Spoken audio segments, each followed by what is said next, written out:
3 ವರ್ಷಗಳಿಂದ ಅವರ ಜೊತೆ ನಿಂತ ಎಲ್ಲಾ ಸಂಯುಕ್ತ ಹೋರಾಟದ ಜಯ ಇದು. ಮತ್ತು ಯಾವ ಕಲಾವಿದರು, ಯಾವೊಬ್ಬ ನಾಗರಿಕರು ಬಂದು ಈ ಹೋರಾಟದ ಮುಂದೆ ನಿಂತ್ಕೊಂಡ್ರೋ ಇದರ ಜಯ ಇದು.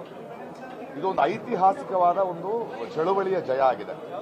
ಇದಕ್ಕೆ ನಾವು ಸರ್ಕಾರಕ್ಕೆ, ಮುಖ್ಯಮಂತ್ರಿ ಸಿದ್ದರಾಮಯ್ಯ ಅವರಿಗೆ ನಮ್ಮ ನಂಬಿಕೆಯನ್ನು ಅವರು ಹುಸಿ ಮಾಡಲಿಲ್ಲ. ಎಲ್ಲರ ಜೊತೆ ಕೂತ್ಕೊಂಡು ಒಳ್ಳೆ ನಿರ್ಧಾರ ತಗೊಂಡಿದ್ದಾರೆ. ಕೊನೆಗೂ ನೋಟಿಫಿಕೇಶನ್ ಅನ್ನ ಕೈ ಬಿಡಲಾಗಿದೆ. ಭೂಮಿಯನ್ನು ನಂಬಿರುವ, ಭೂಮಿಯನ್ನು ಪ್ರೀತಿಸುವ ಜನರು ನೆಮ್ಮದಿಯಾಗಿ ಅವರು ಆ ಭೂಮಿ ಜೊತೆ ಇರ್ಬೋದು ಅನ್ನೋ ನಿರ್ಧಾರ ಆಗಿದೆ. ಸರ್, ಈಗ ಕೆಲ ರೈತರು ಮಿಕ್ಕಿದ್ದನ್ನ ನಾವಲ್ಲಿ ಗಾಂಧಿ ಭವನದಲ್ಲಿ ಮಾತಾಡ್ತೀವಿ. ಕೆಲ ರೈತರು ಕೊಡ್ತೀವಿ ಅಂತ ಹೇಳಿದ್ರಲ್ಲ ಸರ್. ಈಗ ದೇವನಹಳ್ಳಿಯ ಹೋರಾಟ ದೇವನಹಳ್ಳಿಗೆ ಶುರುವಾಗಿದೆ. ಮೊದಲ ಚಳುವಳಿಯಲ್ಲಿ ಈಗ ಜಯವಾಗಿದೆ. ಮುಂದಿನ ಚಳುವಳಿಗಳ ಬಗ್ಗೆ ಆಮೇಲೆ ಮಾತಾಡ್ತೀವಿ. ಈಗ ಸರ್ 500 ಎಕರೆ ಕೆಲವು ರೈತರು ಕೊಡ್ತೀವಿ ಅಂತ ಹೇಳಿದ್ರಲ್ಲ, ಅದನ್ನ ಕೊಡಬೇಕು ಅನ್ನೋ ಹೆಂಗ್ ಕೊಡ್ತಾರೆ ನೋಡೋಣ. ಅವರು ಇನ್ನು ಒತ್ತಾಯ ಮಾಡೋದು ನಾವ್ಯಾರು ಅಲ್ವಾ? ಭೂಮಿ ಪ್ರೀತಿಸೋರು ಭೂಮಿ ಮಾರ್ಕೊಳ್ಳಲ್ಲ ಅಷ್ಟೇ. ಅಲ್ಲ, ಸಿಎಂ ಅವರು ಹೇಳಿದ್ದು ಕೊಡೋರು ಕೊಡಬಹುದು ಅಂತ ಹೇಳಿದ್ರು.